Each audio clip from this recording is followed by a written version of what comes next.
Hi, my name is Carlos. I am a programmer. I am self-taught programmer. Today I want to show you a project I've been working on. It is an inventory manager that I coded using Python, and it uses the AioHTTP.server and for the web server, and it uses MongoDB using the motor driver for the for handling the database. And for the front end, it uses vanilla HTML and CSS and HTMX for dynamic pages. So yeah, let's take a look at let's take a look at a demo of how this works.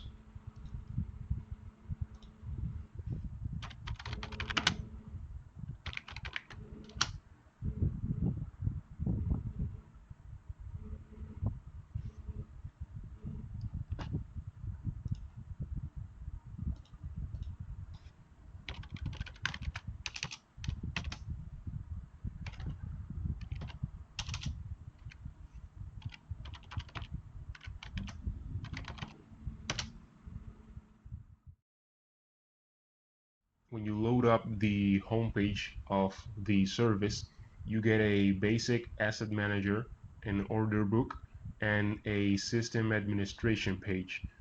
I'll go I will go over the basic asset manager and the order book. I'm going to explain a bit how things work. The system administration page is well, it's just a page where you can configure things, you know. So let's take a look at the basic asset manager. So uh, how does things work in this service? Let me pull up Paint here. So the application consists in the following. You have definitions for several items, and so each item has a set of properties and a history of changes in their amount. The items are called assets, fungible assets to be precise. Yeah, so each item has a name, an ID, an optional tag, and a comment.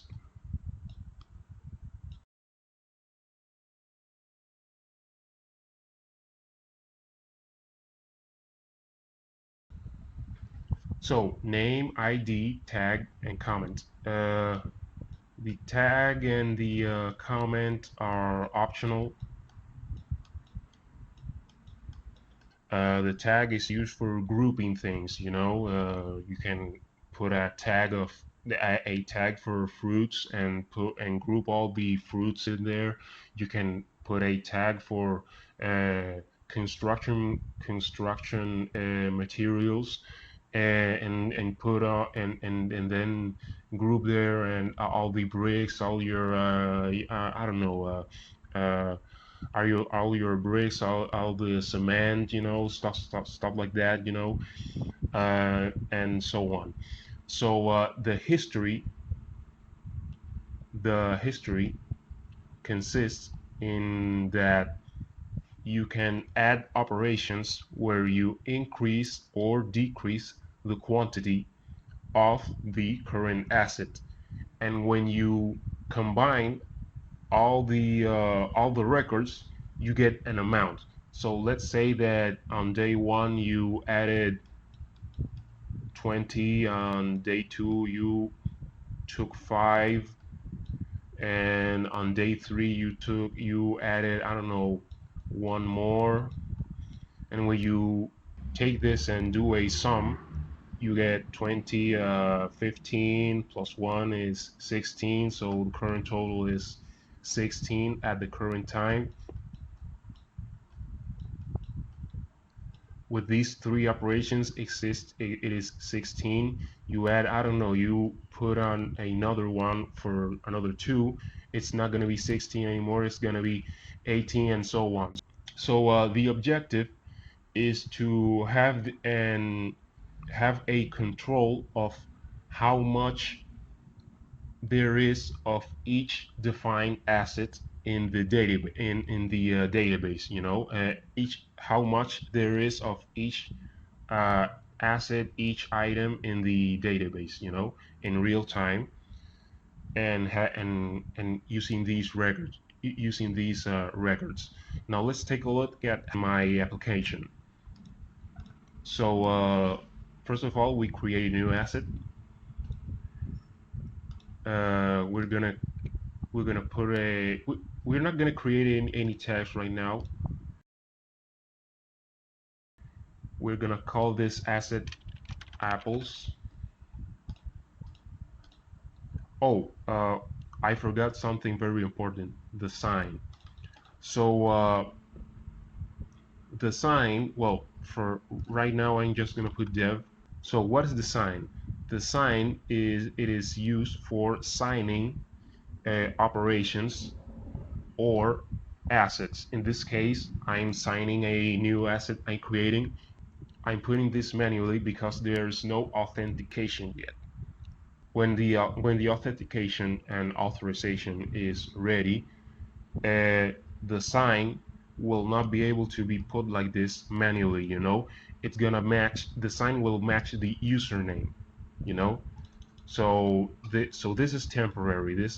In the future, this is gonna be gone. You're gonna have name, tag, comment, and that's it.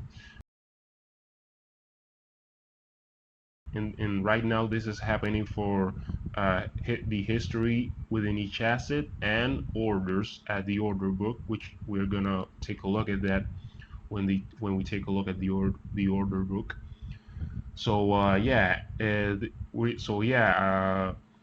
we're creating an asset called apples, signed by dev, and in the comment we can put anything we want here, but I'm gonna put a comment: a sack of apples.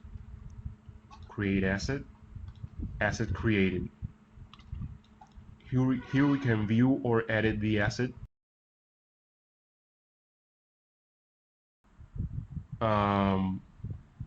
So here at the history tab, we can add or remove, and here at the asset info, there's some basic info. There's still there's no editing of this. There's no way to edit this yet, other than going directly into MongoDB Compass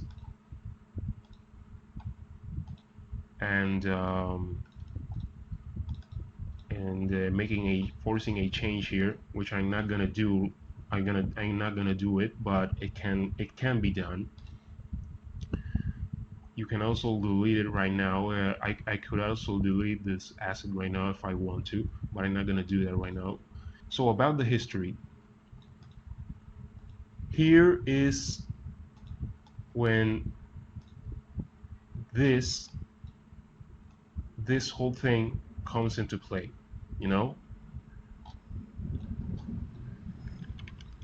So well, let me delete this entire thing. So what I am going to do now is I'm going to add a couple of modify the records for the apples. So let's suppose that we got a sack of I don't know 70 apples, and yeah, signed by dev, The tag, well, the tag is also not mandatory for the history. I'm going to put one here, new, and here at the comment I can put I can put anything here. And yeah, I'm not gonna put anything in the comment. So yeah, add to history, and now we have 70 apples. If we refresh now here, we get that the current amount is 70. If we remove some, we can now add another one, so where we can remove some.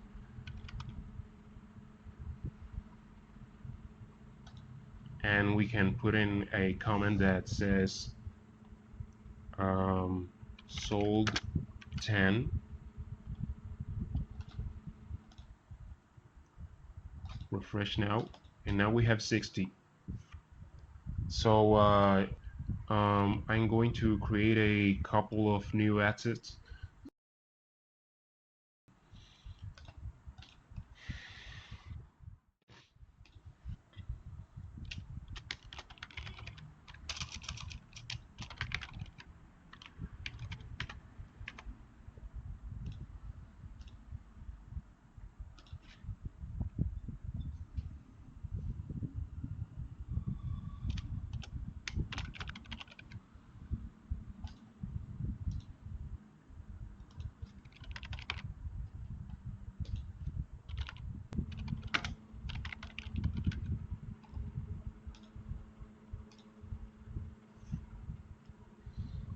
So right now I created two more assets, oranges and mangoes, and I added a different sign here.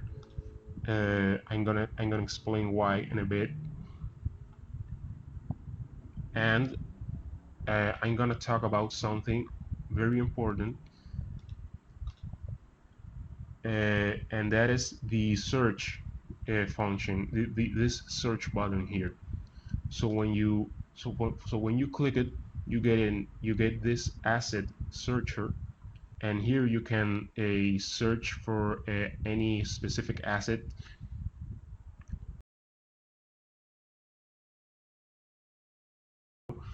You can find assets by the sign. So let's suppose that we want to find all the assets signed by the dev. We get the apples and the oranges because they were signed by the dev, not the mangoes. The mangoes were signed by the admin. If we put admin here and we do perform search, we only get the mangoes, you know. Uh, this this can also do a search based on the names. Let's suppose that we want to find the mangoes asset. Well, we only put this. We do perform search, and we still get mangoes because I search for mango, and then this string is within this other string. You know, that is why it found it. And yeah, you can create assets, modify them, and search for any asset and edit it and stuff like that. And that is pretty cool.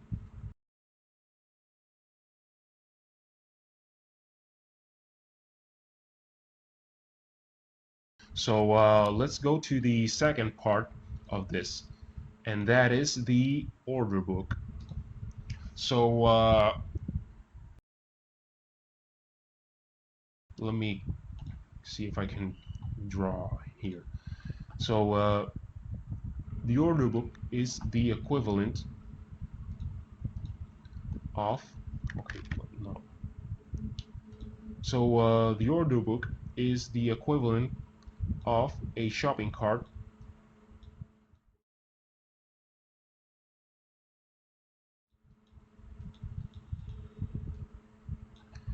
with the difference that in a shopping cart, everything goes down. Everything from your stock goes down. If the client is going to buy apples, those apples are drained from your inventory. If the client is gonna buy, I don't know, bricks, uh, those bricks leave your stock, your inventory, and stuff like that. And yeah, and that's what happens when you use a shopping cart. You extract things from an existing stock in exchange for money.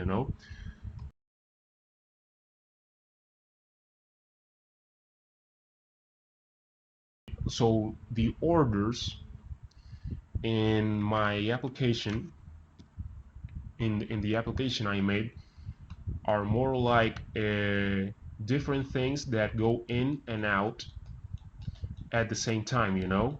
So you can have multiple things going into the inventory, and but also multiple things that leave the inventory. So that means that I could have an order where I'm getting 20 apples and 20 oranges and 10, I don't know, I don't remember right now well, I could have an order where I'm getting 20 of each asset. I could also make an order where I'm trading, where I am actually trading apples for oranges, stuff like that. Well, actually, let's make that specific example. Let's make that specific example. So just like the asset manager, we can create an order or select an existing order. We're gonna create a new order here, and yeah, signed by the dev, and the tag is gonna be, well, uh, something important I want to clarify. In this specific case for the orders, they need to have a tag. The tag is mandatory in the orders. The comment is still optional though, but the tag is mandatory. So we're gonna name this tag as trade one, trading with local farm, and we create a new order. Here we have an order ID. Pay attention to this. This is gonna be very important later on. And well, this will be important in a future release, but I'm gonna explain why. And if you in a, when we finish the example. So we go to view or edit here. We have a search button here for the assets. So this is an asset searcher dedicated to this specific order in which we are working on right now. You know, so we're going to perform search, and I'm going to add to the order the apples and the oranges. And now we go to the editor, and we have the apples and oranges right here, and oranges right here. So let's say that we have 0 oranges. As far as I remember, I didn't added any oranges. Yeah, the apples are the only ones I have. Oranges have 0 history, as I can see here. So let's say that we are giving out 22 oranges in exchange for 30. No, sorry. Let's. Oh my God. Let's say that we are giving away 22 apples in exchange for 37 oranges. We're gonna put update here. No, wait. -22. minus 22. That's it. We are giving away 22 apples from our 60 apples. I think it's 60, and we are getting 37 oranges into our inventory. Now, if we do run order, are you sure? Yes. Apply changes to the involved assets. And what we just did here is we just modified the history for the quantity for the apples and the oranges. So let me show you. Well, let's take a look at how it looks here at Compass.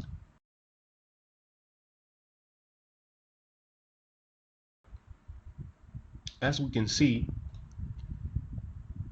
these two operations in the history are the first two operations that I did at the when I created the apples asset, you know. And this last operation is from the order.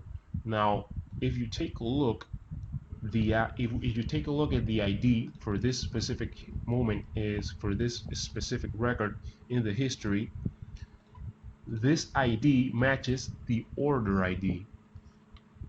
And if we look at the oranges, which had which didn't had any record at all before running the order, the only record it has is the record from the order, and it also matches the ID. I did this way because in a future release, I want to add some functionality to track down specific records across multiple assets, matching a specific tag, for example, or a specific order ID, so that you can do some sort of I don't know, some sort of audit on what is being done, what on the data and stuff like that, you know. And yeah, let's take a look at how does this look on the application, on the web application. So we go back to home page, basic asset manager, search assets, perform search, and we get here that we currently have 38 apples and 37 oranges. If we go view or edit the apples, we get that the most recent one here, the most recent record is named trade 1. The ID is not shown here. I'm gonna fix that in probably in the next release. I'm going to add, I don't know, a button here for a detailed view. I don't know. I really have to add something to give more verbosity. We give more details to the history, to each records, you know. And yeah, we have the record here, and if we go to the oranges, we have the record for trade 1 here also, and we have this 37 oranges here. So well, if you the code is on the code is on the GitHub repository. If you like this video, hit a like and subscribe, and let me know in the comment section down below if you would like to see more videos of me talking about this project, this particular project, or actually any other project. I would like to listen to your opinions on this project I'm working on and stuff like that.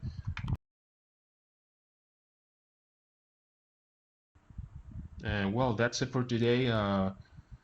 the yeah you can take a look at the code at GitHub. And oh yeah, about the GitHub, you can actually you the if you're going to if you want to try this project on your machine, you can you can obviously download the entire repo and install the dependencies.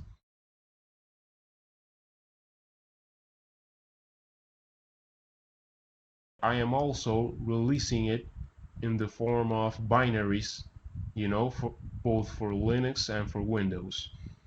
So yeah, you can download the release. You can download the release and just run it. And yeah, I'll see you later. Bye.